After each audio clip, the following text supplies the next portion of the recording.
अहिंसा एवं करुणा के अवतार श्रमण भगवान महावीर के पावन पुनीत चरणों में सादर कोटि कोटि वंदन अभिनंदन। ध्यान योगी युग प्रधानाचार्य पूज्य श्री शिव मुनि जी महाराज साहब, संघ गौरव उप प्रवर्तक परम सेवा भावी पूज्य गुरुदेव श्री प्रेम सुख जी महाराज साहब, पंडित रत्न ज्ञान योगी उपाध्याय प्रवर श्रद्धे श्री रमेश मुनि जी महाराज के पावन पुनीत चरणों में सादर कोटि कोटि वंदन अभिनंदन। आदरणीय समादरणीय मुनिवृंद, उपस्थित धर्म प्रेमी बंधुओं, माताओं एवं बहनों, आज़ादी शब्द, स्वतंत्रता शब्द सबको प्रिय है, प्राणी मात्र को प्रिय है। किसी मनुष्य पशु पक्षी को हम बंधन में डाल दें, खूंटे से बांध दें, पिंजड़े में बंद कर दें, जेल में बंद कर दें, वो उसको बिल्कुल भी स्वीकार्य नहीं होता है। हर कोई आज़ाद रहना चाहता है, बंधन किसी को पसंद नहीं है। मनुष्यों के साथ अक्सर ऐसा होता रहा है कि सत्ता के मद में, सत्ता की लोलुपता और राज्य विस्तार के चक्कर में पूरी दुनिया में तानाशाह शासकों ने दूसरे राष्ट्रों को रौंदने का काम किया है। अपनी ताकत के विस्तार के लिए औरों को पीड़ित और शोषित करने का काम किया है। हमारे देश की प्राचीनतम संस्कृति है। इस भूमि के ऊपर वेद पुराणों, आगमों, निगमों का विस्तार हुआ है, निर्माण हुआ है। जहाँ जैन परंपरा के 24 तीर्थंकर हुए हैं, वहीं वैदिक परंपरा के एक से एक महान आत्माओं ने इस भूमि पर जन्म लिया है। करुणामूर्ति महात्मा बुद्ध का जन्म यहाँ हुआ, रामकृष्ण का जन्म यहाँ हुआ। एक से एक त्यागी, वैरागी, साधु, संत, सन्यासी, ज्ञानी, विद्वान इस भारत भूमि में हुए हैं। ये भारत भूमि में एक समय ऐसा आया कि मुगल बाहर विदेशों से आए और धीरे धीरे देश में फैलते चले गए, और वो भी समय बहुत बड़ा हो चुका है मुगलों को भारत में आए हुए, और मुगल यहाँ की संस्कृति के साथ रच पच गए। वो ठीक है, उनमें भी कुछ ऐसे कठोर, तानाशाह और क्रूर शासक हुए हैं जिन्होंने अन्याय और अत्याचार भी किया। इतिहास है, कई निगाहों से, कई एंगल से उसको देखा जा सकता है, उसके बारे में लिखा और बोला जा सकता है। अनेक इतिहासकारों ने इतिहास के बारे में अलग अलग प्रकार से बहुत कुछ कहा है, और भारत के इतिहास के बारे में कुछ अंग्रेज विद्वानों ने अपने एंगल से लिखा है, कम्युनिस्टों ने अपने एंगल से लिखा है, स्वतंत्र इतिहासकारों ने अपने तरीके से विश्लेषण किया है। सत्य को और सही हालात को समझने के लिए पढ़ने की प्रवृत्ति और जिज्ञासा प्रवृत्ति होनी ही चाहिए। जहाँ तक आज़ादी के आंदोलन की बात है, तो एक समय ऐसा आया जिसे हम सही मायनों में आज़ादी के आंदोलन को एक सही मायनों में कहें तो 1857 का जो गदर था, एक्चुअल में क्रांति वहाँ से शुरू हुई। 1857 में यूपी, बिहार, बंगाल, पूरा उत्तर भारत, इधर मध्य प्रदेश, राजस्थान, सब जगह बलवा हुआ। अंग्रेजों के खिलाफ जोरदार आवाज़ उठी, लेकिन अंग्रेजों ने बड़ी क्रूरता के साथ उस आंदोलन को कुचल दिया। 1857 के बाद समय बीतने लगा और 19वीं शताब्दी का समय आया। इधर गांधी जी विदेश से भारत में लौटे और भारत के हालात के बारे में बहुत कुछ उनको मालूम हो चुका था। कांग्रेस का एक अधिवेशन बंगाल में हो रहा था, वहाँ जाके गांधी जी जुड़ते हैं। कांग्रेस से प्रथम बार वो सक्रिय रूप से जुड़े और जुड़ते ही चले गए, और गांधी जी के नेतृत्व के अंदर एक बहुत बड़ा जन आंदोलन अंग्रेजों के खिलाफ भारत में बढ़ने लगा। नए नए प्रयास, नए नए प्रयोग, नए नए प्रेशर अंग्रेजों पर पड़ने लगे, लेकिन ये सारा क्रम चलता रहा। देश में लोगों में क्रांति की जागृति होने लगी, और गिरफ्तारियां हो रही हैं, जेलों में जा रहे हैं, लाठीचार्ज हो रहा है, मर रहे हैं, टैक्स लगाए जा रहे हैं, बहुत कुछ होता है, बहुत उतार चढ़ाव आता है।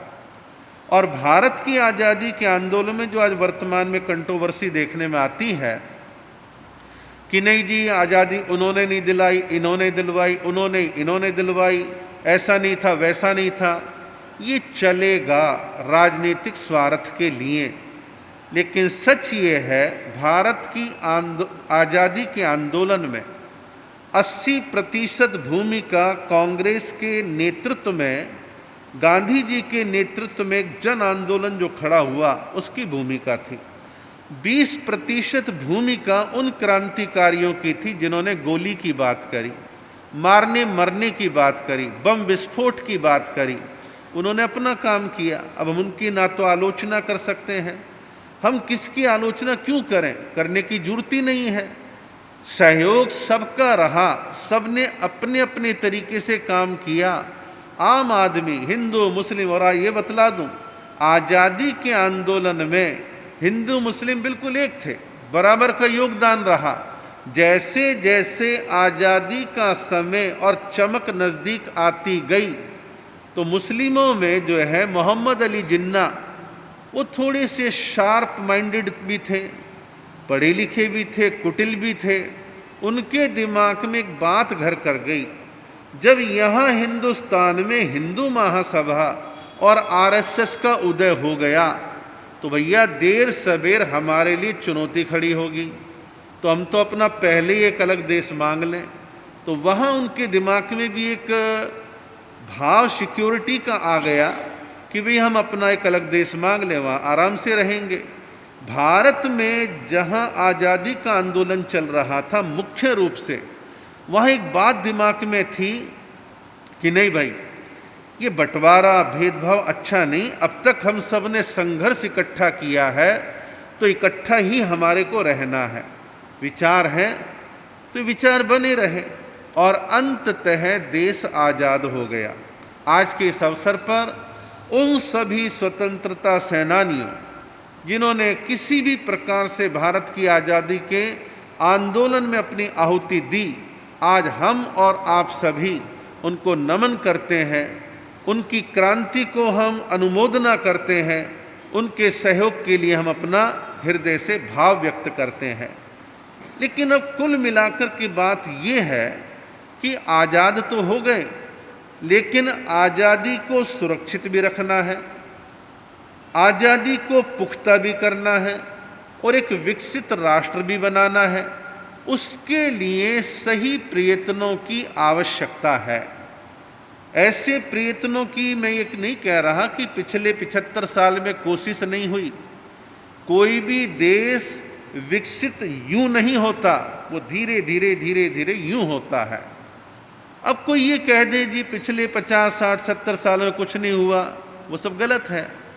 आप कह दो भी हमारे दादाजी ने कुछ नहीं किया, परदादा ने कुछ नहीं किया, भाई उनका जो समय था उन्होंने किया, आपके पिताजी ने वो किया, आप कुछ अपने तरीके से कर रहे हैं, आपका बेटा पोता अपने तरीके से करेगा। तो सबका अपना अपना अपने काल में एक रोल होता है, एक भूमिका होती है, सब अपने यत्न प्रयत्न करते हैं। आप लोगों के समय में धोती पहनते थे, फिर पजामा पहना, फिर टेरिकोट की पैंट आई, फिर जीन्स आ गई, बरमुंडा और ना जाने क्या क्या चीज़ें पहनते हैं, बहुत से तो नाम हमें नहीं पता। तो पहनावा, खान पान, रहन सहन, इंडस्ट्री, सब चीज़ों में धीरे धीरे धीरे धीरे तरक्की होती है। ज्ञान विज्ञान की तरक्की धीरे धीरे होती है। तो भारत ने भी इन 75 वर्षों में अनेक उपलब्धियां प्राप्त करी हैं। मैं उनकी भी डिटेल में नहीं जाता, कहना चाहूँ तो मेरे पास बहुत सारा मसाला है, मैं उसमें भी नहीं जाता। लेकिन मैं एक नई बात आपके सामने रख रहा हूँ और शायद मैं पहली बार कह रहा हूँ। जब आप भारत के राष्ट्र ध्वज को देखते हैं, नेशनल फ्लैग को देखते हैं, तो बीच में एक पट्टी है सफ़ेद, सफ़ेद में एक अशोक चक्र बना हुआ है। अशोक चक्र की जो तीलियां हैं, उन तीलियों की संख्या है 24। 24 तीर्थंकर, 24 घंटे, 24 घड़ी को मिलाकर के जो है, पलों को मिलाकर के घड़ी बनती है, और उसे मुहूर्त भी कह देते हैं। मुहूर्त एक, घड़ी दो। घड़ी जो 24 मिनट के, 2 24 को मिलाकर 48 मिनट का आपका एक सामयिक का काल हो जाता है, 48 मिनट का।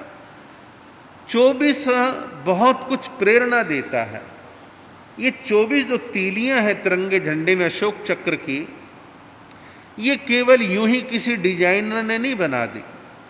इन 24 तीलियों का एक मैसेज है, एक संदेश है, और वो संदेश कल उपयोगी था, आज उपयोगी है और आगे भी उपयोगी रहेगा। उन 24 तीलियों का जो राष्ट्र ध्वज में वर्णन है, उनका क्या संदेश है, बस इस पे मैं अपनी बात कहूँगा। पहली तीली वो संदेश देती है शांति का। किसी भी देश, समाज, राष्ट्र और परिवार में उन्नति और तरक्की का मार्ग है शांति। आपके घर में रोज चिकचिकबाजी होती है, रोज कलेश होता है, उस घर में आर्थिक विकास नहीं होता। जिस देश और समाज में रोज झगड़े होते हैं, रोज फसाद होते हैं, रोज सांप्रदायिक दंगे होते हैं, रोज जाति के नाम पे झगड़े होते हैं, वहाँ तो आग लगेगी, वहाँ तरक्की नहीं होगी। तरक्की करना है, विकास करना है, तो हम शांति कायम करें, और शांति कायम का रास्ता है संवाद, चर्चा। बैठो, चर्चा करो, प्रॉब्लम क्या है। आजकल कुछ परिवारों में बड़ा अच्छा एक काम होने लगा है, चाहे वो थोड़े परिवार हैं, घर के मान लो 6, 7, 8 मेंबर हैं, उनमें बच्चों को छोड़ दो, तो रात को ड्राइंग रूम में 8 बजे, 9 बजे, 9:30 बजे, 10 बजे 15 मिनट के लिए, 10 मिनट के लिए बैठना कि भाई घर के, व्यापार के, फैक्ट्री के क्या क्या चल रहा है, कल क्या करना है, अभी फलां की शादी आ रही, कैसे प्लान करना है, और लड़की, हमारे यहाँ पर लड़की के घर में कोई महोत्सव होना, क्या देना, क्या करना है। जिन घरों में 10-15 मिनट प्रतिदिन चर्चा होती है, वहाँ फालतू की शंकाएं खत्म हो जाती हैं, संवाद बना रहता है, झगड़े की संभावनाएं समाप्त हो जाती है। मैंने एक संघ देखा है, उस संघ में मैंने क्या देखा, शहरी लोग ज़्यादा हैं, उनमें संघ के बारे में, चातुर्मास के बारे में, दीक्षा के बारे में, कोई तपस्या महोत्सव के बारे में कोई चर्चा करनी है। प्रवचन खत्म हुआ, 15 मिनट के लिए ऑफिस में आए, सिंपल सी चर्चा करी, अनऑफिशियल बैठक, अनौपचारिक चर्चा कर लेना, भाई ये प्रॉब्लम आ रही, क्या करना है, उसने ये कहा, ये कहा, ये कहा, और निर्णय ले लिया। तो ऐसे संघों में विस्फोट नहीं होते, जहाँ संवाद नहीं होता, चर्चा नहीं होती, वहाँ शंकाएं खड़ी होती हैं, और शंकाएं बड़ी समस्याओं को खड़ा करती हैं। तो कुल्हड़ में गुड़ नहीं फोड़ना, सबके सामने फोड़ना कि भाई ये ढेला है गुड़ का, हम फोड़ रहे हैं, डली सबको मिलेगी। तो ऐसे ही जो छुप छुप के काम करते हैं, वहाँ शंकाएं खड़ी होती हैं। तो देश, समाज, राष्ट्र, परिवार में शांति कायम होगी तो तरक्की होगी, और उसके लिए रास्ता है शांति, चर्चा, वार्ता और संवाद करना, सब अच्छा रहेगा। तिरंगे की उन तीलियों का, चक्र की उन तीलियों का दूसरा संदेश है शील। शील का अर्थ है सदाचार, सद आचार, सुंदर आचरण। जिस देश समाज में राजा और प्रजा सदाचारी है, नेता और आम जनता सदाचारी है, आप कहोगे सदाचारी सारे कभी ऐसे होते हैं? नहीं होते, 100% नहीं होते, लेकिन 100% बलात्कारी हो, तानाशाह हो, अश्लील हो, बुरे हो तो पतन तो निश्चित है। लेकिन एक बहुत बड़ा बहुमत, एक अच्छी संख्या सदाचारियों की राष्ट्र में होती है तो राष्ट्र तरक्की करता है। बहुमत सत्यवादियों का हो, अहिंसा और करुणा को मानने वालों का हो, नाप तोल करने वाले अधिकांश ईमानदार हों, ग्राहकों के साथ बेईमानी ना करें, प्रामाणिकता का व्यवहार करें, ये सदाचारी तो है। तो राष्ट्र में सदाचारियों का बहुमत रहे तो राष्ट्र तरक्की करता है। तीसरा अशोक चक्र का तीली का संदेश है त्याग। राष्ट्र के नागरिकों में त्याग की भावना होनी चाहिए। छोटे बड़े त्याग से परिवार अच्छा बनता है, समाज अच्छा बनता है, राष्ट्र अच्छा बनता है, राष्ट्र मजबूत बनता है। अब प्रधानमंत्री जी ने कहा था गांधी जी की 150वीं जयंती पर स्वच्छ भारत अभियान। हम अपने घर के तीसरी चौथी मंजिल पर से सारा कूड़ा इकट्ठा गली में फेंकें तो अगर राष्ट्र स्वच्छ हो जाएगा। एक एक नागरिकों को समझना होगा, छोटे छोटे त्याग करने होंगे। आज कहा है प्रधानमंत्री ने कि वन टाइम यूज आने वाले प्लास्टिक का त्याग करें। ये कई सालों से चर्चा है, लेकिन सरकार अब इस पर सख्त होती जा रही है क्योंकि इसके कई प्रकार के बैड इफेक्ट्स जो हैं आ रहे हैं। तो कहा है तो लोग इम्प्लीमेंट करें, सहयोग करें। अब इसलिए सहयोग नहीं करना वो बीजेपी के प्रधानमंत्री हैं। अरे भाई वो बीजेपी के तो हैं, ये राष्ट्र के प्रधानमंत्री हैं, राष्ट्र के लिए कह रहे हैं। उस दृष्टि से उनकी बात को सुनना भी आवश्यक है। तो जो बातें अच्छी हैं राष्ट्र के लिए हम उनको समझें और जहां हमें त्याग करना है हम त्याग करें। देश में संसाधन बहुत कम थे, बिजली थी नहीं, तो भारत सरकार के मंत्रालय के कुछ कर्मचारी लाल बहादुर शास्त्री जी कोठी पर एयर कंडीशन लगाने के लिए उस जमाने में गए। तो शास्त्री जी ने मना कर दिया, बोले कूलर लगा दे। बोले नहीं, मैं पंखे में सोऊंगा, मेरे देश में बिजली की कमी है, साधनों की कमी है, मैं मज़े मारूं और वहाँ ऐसा ना हो। ठीक है, आज एसी कूलर आम बात हो गई, कोई खास बड़ी बात नहीं है नेताओं के लिए। तो त्याग की भावना शास्त्री जी के ज़माने में थी। देखा भी देश में अन्न की कमी है और इधर बाहर देश से आक्रमण हुआ है, तो सोमवार का उन्होंने उपवास करना शुरू करा। देश के अंदर लाखों लाखों लोगों ने सोमवार का उपवास, एक टाइम खाना, एकासना करना शुरू कर दिया। लाखों लाखों लोगों ने त्याग करा तो अन्न की जो शॉर्टेज थी वो बैलेंस हो गई। तो त्याग की भावना जीवन में हो। आज़ादी के आंदोलन के द्वारा गांधी जी चंपारण में गए, बिहार में, वह एक महिला एक ही साड़ी थी, वो धो रखी थी। कस्तूरबा गांधी पानी मांगने के लिए गई थी। महिला ने अंदर से कहा पानी तो मिल जाएगा पीने का, लेकिन एक ही धोती मैंने धो के सुखा रखी, जब तक सूखी नहीं बाहर नहीं आऊँगी। कस्तूरबा ने ये सारी बात गांधी जी को बतलाई। गांधी जी ने संकल्प किया कि देश में तन ढकने के लिए पर्याप्त कपड़े नहीं हैं और हम पूरा तन ढक करके चलें, मुझे ऐसा काम नहीं करना। आधी धोती पहननी शुरू कर दी, ऊपर एक कपड़ा डालना प्रारंभ कर दिया। कस्तूरबा ने भी इसको अपना लिया। अपरिग्रह व्रत के अंतर्गत आप अक्सर ऐसा ही करते हैं। जब आप कम चीज़ों का सेवन करते हैं तो दूसरों को वो चीज़ें आसानी से मिल जाती हैं। ये त्याग है। गांधी जी ने ब्रह्मचर्य इसलिए स्वीकार करा, ब्रह्मचर्य के इसलिए त्याग करा कि मैं ब्रह्मचर्य में रहूंगा, मेरा शरीर अच्छा रहेगा, मैं राष्ट्र की सेवा में अधिकतम अपनी ताकत को लगा पाऊंगा। तो त्याग का प्रभाव सर्वत्र दिखाई देता है। ये भ्रष्टाचार करने वाले, रिश्वत मांगने वाले भी थोड़ा थोड़ा त्याग कर दें तो राष्ट्र में कहीं ना कहीं अच्छा वातावरण बनेगा। एक चीज़ मैं कहूँ जो मैं ऐसा महसूस कर रहा हूँ, पिछले 15-20 सालों में एक एक्टिवनेस तो दिखाई दे रहा है। आप रिश्वत देना चाह रहे हैं या नहीं चाह रहे, कोई मांग रहा है, आप में इतनी नैतिकता साहस हो कि आप विभिन्न सरकारी एजेंसियों कहो कि वो मेरे से पैसे मांग रहा है और वो आपको क्या कहेंगे, आप देने के लिए जाना, हम रंगे हाथ पकड़ेंगे। आप कोशिश ही नहीं करते, उनकी हिम्मत बढ़ती रहती है। कोई एक आधा गांव का ठाड़ा व्यक्ति सामने आता है, कहता है देखी जाएगी, सिर फोड़ दूंगा या मेरा फूट जाएगा, मैं कंप्लेंट करूंगा, और वो लोग रंगे हाथ पकड़े जाते हैं। तो थोड़ा सा आम लोगों को भी हिम्मत रखनी चाहिए और ऐसी चीज़ों को दबाना चाहिए, ख़त्म करना चाहिए। लेकिन व्यापारिक तबका आसानी से रिश्वत देता है, वो लेते हैं, लेकिन आपके पास एक मजबूत बहाना है, वो देर करते हैं, बात को लटका देते हैं, फाइल आगे नहीं चलाते। वो सही है, थोड़ा हिम्मत और थोड़ा धैर्य रखना चाहिए। अशोक चक्र की चौथी तीली हमें कहती है क्षमा। क्षमा के बारे में ज़्यादा बात नहीं कहूँगा, अक्सर आप सुनते रहते हैं, पर्यूषणों में हम फिर सुनाएंगे। तो क्षमा राष्ट्र के नागरिकों का भाव होना चाहिए। छोटी छोटी बातों पर भिड़ना नहीं चाहिए, लड़ना नहीं चाहिए। क्षमा भाव जीवन का अभिन्न हिस्सा बनना चाहिए। पांचवा संदेश है अशोक चक्र का सेवा। सेवा का भाव जीवन का हिस्सा बने। परिवार में औरों के प्रति सेवा की भावना, समाज में समाज के सदस्यों के प्रति सेवा की भावना, राष्ट्र में राष्ट्र के प्रति सेवा की भावना, वो व्यक्तिगत भी हो सकती है और सामूहिक भी हो सकती है। हमें तन मन धन अनेक प्रकार से सेवा के काम को बढ़ाना चाहिए और निष्काम सेवा करनी चाहिए। बदले में उसका फल की चाहत मन में हमारे को नहीं रखनी चाहिए। तो सेवा भी राष्ट्र को मजबूत बनाती है। छठा है मैत्री। मैत्री हमारी प्राणी मात्र के प्रति हो, लेकिन पहले मनुष्य मात्र के प्रति, क्योंकि मनुष्य हमारे इर्द गिर्द हैं।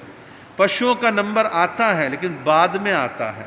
तो हम जो है प्राणी मात्र के प्रति और मनुष्य मात्र के प्रति मैत्री का भाव अपने जीवन में लेके चलें।